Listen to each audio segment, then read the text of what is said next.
ಆತ್ಮೀಯರೇ ನಮಸ್ಕಾರ, ಹೇಗಿದ್ದೀರಿ? ನೋಡಿ, CWC ಸಭೆಯಲ್ಲಿ ಏನಾಗುತ್ತೆ, ಅದರ ಪರಿಣಾಮ ಏನು, ರಿಸಲ್ಟ್ ಏನು, ಇದೆ ಅಲ್ವ ಈಗ ಕಣ್ಣೆದುರುಗಡೆ ಇರುವಂಥ ಪ್ರಶ್ನೆ.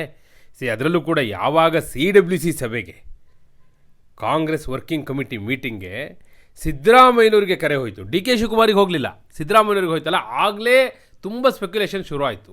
ಆದರೆ ಇನ್ನು ಫ್ಯಾಕ್ಟ್ ಒಳಗೆ ನಡೀತಿರೋದೇ ಬೇರೆ. ನಾನು ನಿಮ್ಗೆ ಹೇಳ್ತೀನಿ ನೋಡಿ, ಯಾಕೆ ಸಿದ್ದರಾಮಯ್ಯನವ್ರನ್ನ ಕರೆಸಿದ್ದಾರೆ, ಸಿದ್ದರಾಮಯ್ಯನವ್ರನ್ನ ಮಾತ್ರ ಯಾಕೆ ಕರೆಸಿದ್ದಾರೆ, ಹಾಗೂ CWC ಸಭೆಯಲ್ಲಿ ಈ ವಿಚಾರ ಪ್ರಸ್ತಾಪ ಆಗುತ್ತಾ ಇಲ್ವಾ, ಒಂದು ವೇಳೆ ಪ್ರಸ್ತಾವ ಮಾಡೋದಾದರೆ ಯಾವಾಗ ಮಾಡ್ತಾರೆ, ಸಭೆಯ ಒಳಗೋ ಸಭೆಯ ಹೊರಗೋ, ಏನಂತ ಮಾಡ್ತಾರೆ, ಹೈಕಮಾಂಡ್ ಏನು ಹೇಳಲಿಕ್ಕೆ ರೆಡಿಯಾಗಿದೆ, ಅದಕ್ಕೆ ಸಿದ್ದರಾಮಯ್ಯನವರ ಉತ್ತರ ಏನಿರುತ್ತೆ, ಅಂತಿಮವಾಗಿ ಏನಾಗುತ್ತೆ, ಇದೇ ಅಲ್ವಾ ಪ್ರಶ್ನೆ ಇರುವಂಥದ್ದು. ಎಸ್, ಇದೇ ಪ್ರಶ್ನೆಗಳಿಗೆ ಉತ್ತರ ಕೊಡುವ ಸಲುವಾಗಿ ನಾನು ಬಂದಿದ್ದೇನೆ. ಆತ್ಮೀಯರೇ, ವಾರ್ತೆ ವಿಶೇಷ ಕಾರ್ಯಕ್ರಮಕ್ಕೆ ಸ್ವಾಗತ.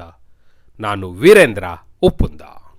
ನೋಡಿ, CWC ಸಭೆಯಲ್ಲಿ ಸಾಮಾನ್ಯವಾಗಿ ರಾಷ್ಟ್ರೀಯ ಕಾಂಗ್ರೆಸ್ಗೆ ಸಂಬಂಧಪಟ್ಟಿದಂತಹ ರಾಷ್ಟ್ರಮಟ್ಟದ ವಿಚಾರಗಳು, ಅದರಲ್ಲೂ ಕೂಡ ಚುನಾವಣೆಯನ್ನು ಗುರಿಯಾಗಿಟ್ಕೊಂಡು 5 ರಾಜ್ಯಗಳ ಚುನಾವಣೆ ಇದೆ.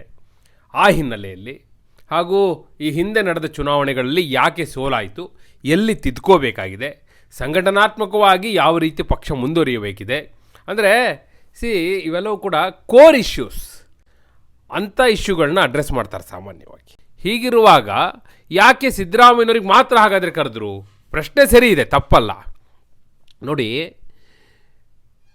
CWC ಸಮಿತಿ ಎಕ್ಸ್ಟೆಂಡೆಡ್ ಕಮಿಟಿ ಅಂತ ಇರುತ್ತೆ. ಅದರಲ್ಲಿ ಮುಖ್ಯಮಂತ್ರಿಗಳು, ಯಾವ ರಾಜ್ಯಗಳಲ್ಲಿ ಕಾಂಗ್ರೆಸ್ ಅಧಿಕಾರದಲ್ಲಿರುತ್ತೆ ಅಲ್ಲಿನ ಮುಖ್ಯಮಂತ್ರಿಗಳು, ಅಂದರೆ ಕಾಂಗ್ರೆಸ್ ಶಾಸಕಾಂಗ ಪಕ್ಷದ ನಾಯಕರು ಹಾಗೂ KPCC ಅಧ್ಯಕ್ಷರು, PCC ಪ್ರೆಸಿಡೆಂಟ್ಸ್ ಏನಿರ್ತಾರೆ ಅವ್ರನ್ನ ಸೇರಿಸ್ಕೊಂಡಿರ್ತಾರೆ. ಅದು ಎಕ್ಸ್ಟೆಂಡೆಡ್ ಕಮಿಟಿ ಮೀಟಿಂಗ್.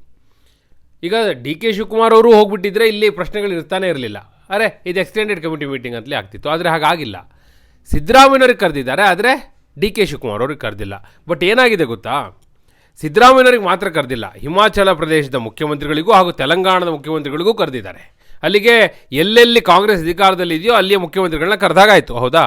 ಈ ಕಡೆ ಯಾವ ರಾಜ್ಯದ PCC ಪ್ರೆಸಿಡೆಂಟ್ಸ್ನೂ ಕೂಡ ಕರೆದಿಲ್ಲ, ಕಾಂಗ್ರೆಸ್ನ ಯಾವ ರಾಜ್ಯದ ರಾಜ್ಯಾಧ್ಯಕ್ಷರನ್ನು ಕೂಡ ಈ ಸಭೆ ಕರೆದಿಲ್ಲ.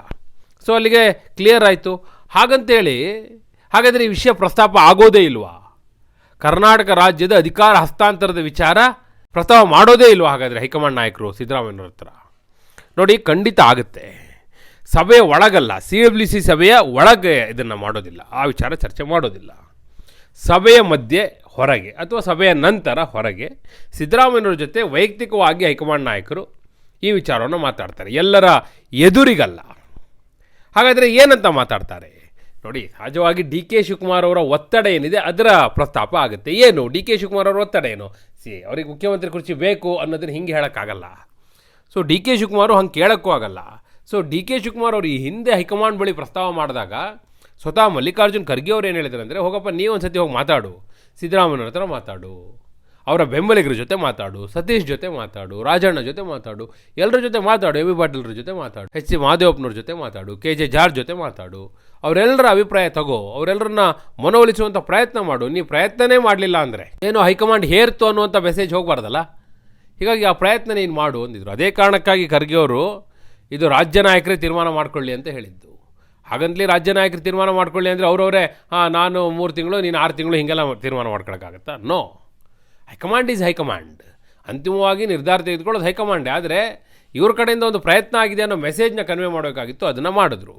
ಸೊ ಅದಾದ ನಂತರ ಈಗ DK ಶಿವಕುಮಾರ್ ಅವರು ಹೇಳಿರೋದೇನೆಂದರೆ, ನೋಡಿ, ನಾನು ನನ್ನ ಪ್ರಯತ್ನ ಮಾಡಿದ್ದೀನಿ, ನೀವೇನು ಹೇಳಿದ್ರು ಅದೇ ಪ್ರಕಾರ ಸಿದ್ದರಾಮಯ್ಯವ್ರ ಜೊತೆ, ಸತೀಶ್ ಜಾರಕಿಹೊಳಿಯವ್ರ ಜೊತೆ, ರಾಜಣ್ಣ ಜೊತೆ, MB ಪಾಟೀಲ್ರ ಜೊತೆ, KJ ಜಾರ್ಜ್ ಜೊತೆ, ಯಾರೆಲ್ಲ ಸಿದ್ದರಾಮಯ್ಯನವ್ರ ಆಪ್ತ ನಾಯಕರು ಅಂತ ಇದ್ದಾರೋ ಅವರೆಲ್ಲರ ಜೊತೆಯೂ ನಾನು ಮಾತುಕತೆ ನಡೆಸಿದ್ದೀನಿ, ಮಾತಾಡಿದ್ದೀನಿ. ಅವರು ಏನು ಹೇಳಿದ್ರು ಅಂದರೆ, ಒಳಗೊಂದು ಹೇಳ್ತಾರೆ, ಹೊರಗಡೆ ಒಂದು ಹೇಳ್ತಾರೆ. ಒಳಗಡೆ ಹೋಗಿ ನಾನು ಮಾತನಾಡಿದಾಗ ಸಹಕಾರ ಕೊಡಿ ಅಂದರೆ, ಆಯ್ತಪ್ಪ ನೋಡೋಣ ಮಾಡೋಣ, ಹೈಕಮಾಂಡ್ ಏನು ಹೇಳ್ತೋ ನೋಡೋಣ ಅಂತ ಹೇಳ್ತಾರೆ. ಹೊರಗಡೆ ಬಂದುಬಿಟ್ಟು ನಾವು ಸಿದ್ದರಾಮಯ್ಯನವ್ರ ಪರ ಅಂತಾರೆ. ನಾ ಏನು ಮಾಡಲಿ ಅನ್ನುವಂಥ ಪ್ರಶ್ನೆಯನ್ನು DK ಶಿವಕುಮಾರ್ ಹೈಕಮಾಂಡ್ ಮುಂದೆ ಇಟ್ಟಿದ್ದರು. ಅದರ ಜೊತೆಗೆ ನೋಡಿ, ನೀವು ಹೇಳಿದಾಗ ನಾನು ಕೇಳಿದ್ದೀನಿ, ನನಗೆ ಇಷ್ಟ ಇಲ್ಲದೆ ಇದ್ದರೂ ಕೂಡ ನನ್ನ ವಿರೋಧಿಗಳ ಬಳಿ ಹೋಗಿ ನಾನು ಮಾತುಕತೆ ನಡೆಸಿದ್ದೀನಿ. ಈಗ ನೀವೊಂದು ಸತಿ ಮಾತಾಡಿ, ಹೈಕಮಾಂಡ್ ಕಡೆಯಿಂದ ಒಂದು ಮಾತನ್ನು ಸಿದ್ದರಾಮಯ್ಯವ್ರಿಗೆ ಹೇಳಿ, ನೋಡಪ್ಪ ಅವ್ರಿಗೊಂದು ಅವಕಾಶ ಮಾಡಿಕೊಡು ಅಂತ ಹೇಳಿ ಅನ್ನೋದನ್ನು DK ಶಿವಕುಮಾರ್ ಹೇಳಿದ್ದಾರೆ. ಹಾಗಂತೇಳಿ ಹೈಕಮಾಂಡ್ ಏಕಾಏಕಿ ಸಿದ್ದರಾಮಯ್ಯವ್ರಿಗೆ ಬಿಟ್ಕೊಟ್ಬಿಡಿ ಅಂತ ಹೇಳುತ್ತಾ? ಹಾಗಾಗಲ್ಲ. ಅದು DK ಶಿವಕುಮಾರ್ ಅವ್ರಿಗೂ ಗೊತ್ತಿದೆ. ಅದಕ್ಕೆ ಅವ್ರೇನು ಹೇಳಿದ್ದಾರೆ, ಸಿದ್ದರಾಮಯ್ಯನವರಿಗೆ ಕೇಳಿ ನೋಡಿ, ಹೈಕಮಾಂಡ್ ಕಡೆಯಿಂದ ಹೇಳಿ ನೋಡಿ ಈ ರೀತಿ ಇದೆ ಅನ್ನೋಂಥದ್ದನ್ನು ಗಮನಕ್ಕೆ ತನ್ನಿ, ನನ್ನ ಮನವಿಯನ್ನು ಅವರಿಗೆ ಕಿವಿಗೆ ಹಾಕಿ. ಅದಾದ ನಂತರವೂ ಕೂಡ ಸಿದ್ದರಾಮಯ್ಯನವರು ಇಲ್ಲಿಯವರೆಗೂ ಹೇಳುತ್ತಿರುವ ಹಾಗೆ ನನ್ನ ಬೆಂಬಲಿಗರು ಒಪ್ತಾ ಇಲ್ಲ, ಬೆಂಬಲಿಗರ ಮನವೊಲಿಸಬೇಕು ಅನ್ನೋ ಮಾತು ಹೇಳಿದ್ರೆ ಆಗ ಖರ್ಗೆ ಅವರಿಗೆ ಜವಾಬ್ದಾರಿಯನ್ನು ವಹಿಸಿ. ಆದರೆ ಡಿ ಕೆ ಶಿವಕುಮಾರ್ ಅವರು ಖರ್ಗೆ ಅವ್ರಿಗೆ ಜವಾಬ್ದಾರಿ ವಹಿಸಿ ಅಂತ ಯಾಕೆ ಹೇಳ್ತಾರೆ? ಖರ್ಗೆ ಅವ್ರಿಗೆ ಈಗಾಗಲೇ ಒಂದ್ಸತಿ ರಾಹುಲ್ ಗಾಂಧಿ ಅವ್ರ ಜವಾಬ್ದಾರಿ ಕೊಟ್ಟಿದ್ದಾಯಿತು, ಏನು ಮಾಡ್ಲಿಕ್ಕೆ ಆಗಿಲ್ಲ, ಅವರೇ ಅಸಹಾಯಕರಾಗಿ ಹೋಗ್ಬಿಟ್ರು. ಹೀಗಿರುವಾಗ ಖರ್ಗೆ ಅವ್ರಿಗೆ ಜವಾಬ್ದಾರಿ ವಹಿಸಿ ಅಂತ ಯಾಕೆ ಹೇಳ್ತಾರೆ? ಯಾಕಂದರೆ ಡಿ ಕೆ ಶಿವಕುಮಾರ್ ಅವರು ಯಾವಾಗ ಸಿದ್ದರಾಮಯ್ಯನವರು ಆಪ್ತ ನಾಯಕರ ಬಳಿ ಹೋದಾಗ ಹೈಕಮಾಂಡ್ ಹೇಳಿದ್ರೆ ನಮ್ಮದೇನು ತೊಂದರೆ ಇಲ್ಲ ಅಂತ ಹೇಳಿದಾರಲ್ಲ, ಅದನ್ನು ಖರ್ಗೆ ಅವ್ರ ಮುಂದೆ ಹೇಳಲಿ, ಖರ್ಗೆ ಅವರ ಸಮ್ಮುಖದಲ್ಲಿ ಮಾತುಕತೆ ಆಗಲಿ, ನಾನೇ ಪ್ರಸ್ತಾವ ಮಾಡ್ತೀನಿ, ಆ ಮಾತನ್ನು ಅವ್ರು ಹೇಳದ್ದೇ ಆದರೆ ಆಗ ಖರ್ಗೆ ಅವ್ರ ಗಮನದಲ್ಲಿರುತ್ತೆ. ನಾನು ವೈಯಕ್ತಿಕವಾಗಿ ಹೋಗಿ ಮಾತನಾಡಿದಾಗ ಏನು ಮಾತಾಡಿದ್ದಾರೆ, ಏನು ಬಿಟ್ಟಿದ್ದಾರೆ ಅನ್ನೋದನ್ನು ನಾನು ಹೇಳಿದ್ರೆ ಅದು ಸರಿಯಾಗಲ್ಲ. ಯಾಕಂದರೆ ಅವ್ರು ಹೊರಗಡೆ ಬಂದು ಮತ್ತೊಂದು ಮಾತಾಡಿರ್ತಾರೆ, ನಾವು ಸಿದ್ದರಾಮಯ್ಯನವ್ರ ಪರ ಅಂದಿರ್ತಾರೆ. ಹೀಗಿರುವಾಗ ಅವರು ನನ್ನ ಪರ ಇದ್ದಾರೆ ಅಂತೇಳಿ ನಾನು ಹೇಳಿದ್ರೆ ಅದು ಸರಿಯಾಗೋದಿಲ್ಲ.